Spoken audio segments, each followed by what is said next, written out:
दोस्तों, आज 19 अक्टूबर है।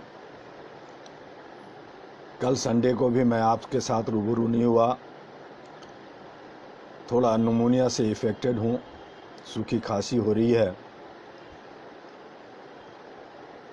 इसलिए क्योंकि दिन रात जो बिहार, मध्य प्रदेश में उपचुनाव, उत्तर प्रदेश में उपचुनाव, उसकी सारी ग्राउंड रिपोर्ट लेने में कहाँ क्या हो रहा है, क्या कर रहे हैं, उस पर ज़्यादा समय गया और इसीलिए मैं अभी आपसे ज़्यादा नहीं, थोड़ा सा, चूँकि वो कंटिन्यू जो बातें हैं वो होता रहे, इसलिए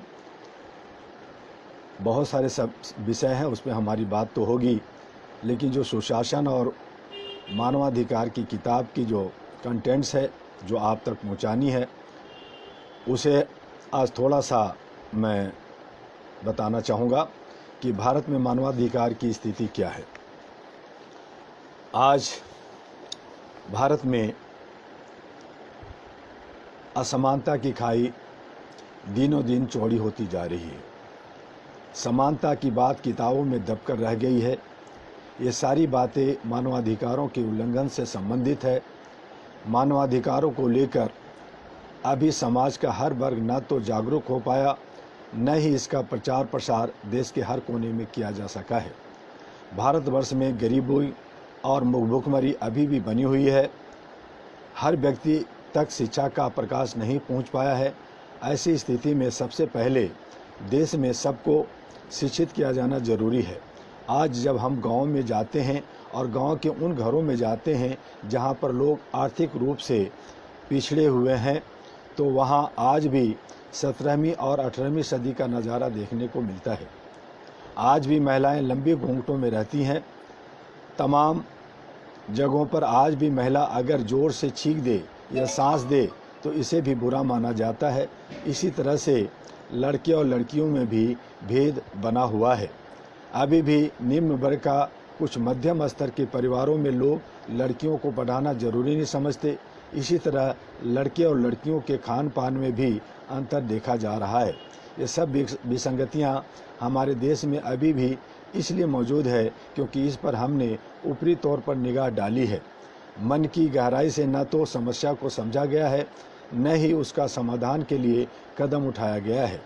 इसी तरह से गांव के पिछड़ों, आदिवासियों, दलितों के परिवार में आज भी टोने टोटके और भूत प्रेत जैसी विसंगतियां को जिंदा रखा गया है। इसका एकमात्र कारण यह है कि अभी वे पूरी तरह से शिक्षित, एजुकेटेड नहीं हुए हैं। छत्तीसगढ़ के बस्तर व झारखंड के कई जिलों व उड़ीसा के तमाम क्षेत्रों में वनस्पतियों के परिवारों में आज भी ऐसी प्रथाएं देखने को मिलती है जिसे देखकर मन सिहर उठता है। ऐसा नहीं है कि प्रशासन या सरकार के लोग इनसे अनभिज्ञ हैं। हमारे देश में कुप्रथाओं को समाप्त करने का साहस नहीं दिखाया गया है। हरियाणा की खाप पंचायतों को लेकर देशव्यापी बहस हुई, तमाम निर्देश जारी हुए, परंतु होता वही है जो खाप पंचायतें चाहती है। अभी हाल के दिनों में खाप पंचायतों ने कुछ उदारता दिखाई है, परंतु अभी भी यह पर्याप्त नहीं है।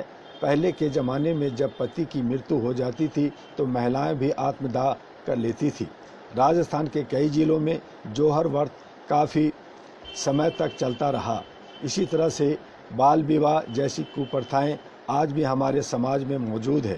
राजस्थान हो, बिहार हो, उत्तर प्रदेश हो या अन्य राज्य, आज भी तमाम जगहों पर नाबालिगों के विवाह करा दिए जाते हैं। इसी तरह से कुछ पंचायती फरमान ऐसे होते हैं जो मानवता को झकझोर देते हैं, परंतु वे आज भी कायम है। भारतवर्ष की विशालता और उसे गहराई से समझने के बाद ही यहाँ की अच्छाइयों और बुराइयों को समझा जा सकता है। विगत 25 वर्षों से हमने भारत के प्रत्येक क्षेत्र को गहराई से समझने और समाज में व्याप्त तमाम बुराइयों को देखने के बाद इस निष्कर्ष पर पहुंचा कि आज भी तमाम सरकारी फरमान सिर्फ वोट के लिए या दिखावे के लिए होते हैं। भारत में मानवाधिकारों की स्थिति काफ़ी गंभीर है। पुलिस उत्पीड़न यहाँ आम बात मानी जाती है। जम्मू कश्मीर और मणिपुर जैसे राज्यों में सैनिकों की कुछ बर्बर कार्रवाइयाँ मानवीय संवेदनाओं को आघात पहुँचाती है। आज भी ग्रामीण क्षेत्रों में तमाम दबंग लोग अपनी दबंगई से कमज़ोर वर्ग लोगों पर जुल्म करते हैं। इसी तरह से तमाम फैक्ट्रियों में श्रमिकों का शोषण आज भी जारी है। श्रमिकों को उसकी मजदूरी नहीं दी जाती है। कई जगहों पर आज भी परिष्कृत रूप से में बंधुआ मजदूरी प्रथा चल रही है। मजदूरों की मजदूरी का कोई मानक ही निर्धारित नहीं किया गया है। गरीबी अमीरी का भेदभाव आज भी समाज के हर क्षेत्र में देखा जा सकता है। अमीर आदमी के लिए पलक पावड़े बिछा दिए जाते हैं, पर गरीबों के लिए किसी का दरवाज़ा भी बड़ी मुश्किल से खुलता है। भारतीय राजनीतिक में जातिवाद, भाई भतीजावाद और कुछ हद तक संप्रदायवाद भी अभी तक जारी है। राजनीतिक दल जातियों के अनुपात के हिसाब से उम्मीदवार खड़े करते हैं। ये तमाम विसंगतियाँ ही मानवाधिकारों के उल्लंघन की श्रेणी में आती है। इन सब पर भी गंभीरतापूर्वक विचार करने की ज़रूरत है।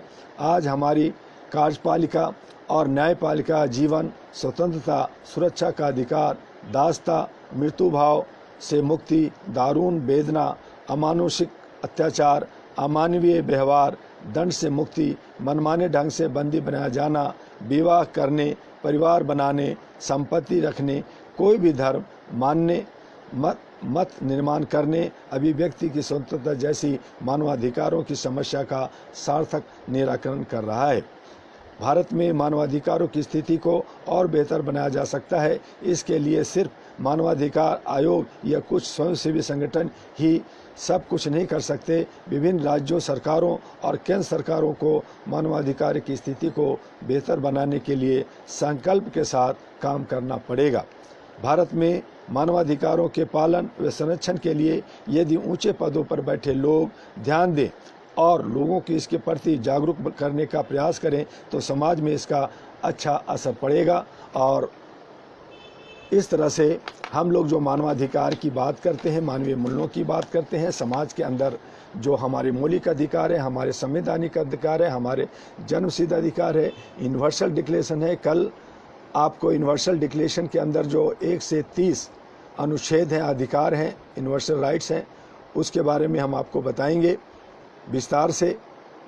और आगे जो है यूनाइटेड नेशन डे भी आ रहा है 24 को। 30 अक्टूबर को भारत यूनाइटेड नेशन से जुड़ा था, उसकी स्थापना दिवस भी आ रहा है, उस पर भी हमारी आपकी बात होगी। हमारे साउथ इंडिया के बहुत सारे लोगों ने कहा कि दुआ जी आप थोड़ा सा अंग्रेजी में भी बात करें, तो 24 का हमारा इंग्लिश में होगा 1 बजे से ही। तो आप सब डेली 1 बजे हमारे फेसबुक पे आ जाएं, जुड़ जाएं और इसे ज़्यादा से ज़्यादा फॉरवर्ड करें, आगे बढ़ाएं, तभी हम एक दूसरे को जोड़े रखेंगे। ये हमारा एक सिस्टम है। और इस तरह से हम लोग जो ह्यूमन चैन कि मानव से बात करना है, उसके बहाने बात हो जाएगी। आप लोग भी अपने तरीके से मानवाधिकार को जागृत करने के लिए, इसको प्रसारित करने के लिए, आहरा को आगे बढ़ाने के लिए आप लोग भी वीडियो या व्हाट्सएप या अन्य सोशल मीडिया के माध्यम से अपने भाषा में आगे बढ़ाते रहें। आज के लिए बस इतना ही। आपका डॉक्टर एम यू दुआ। जय हिंद, जय भारत, नमस्कार।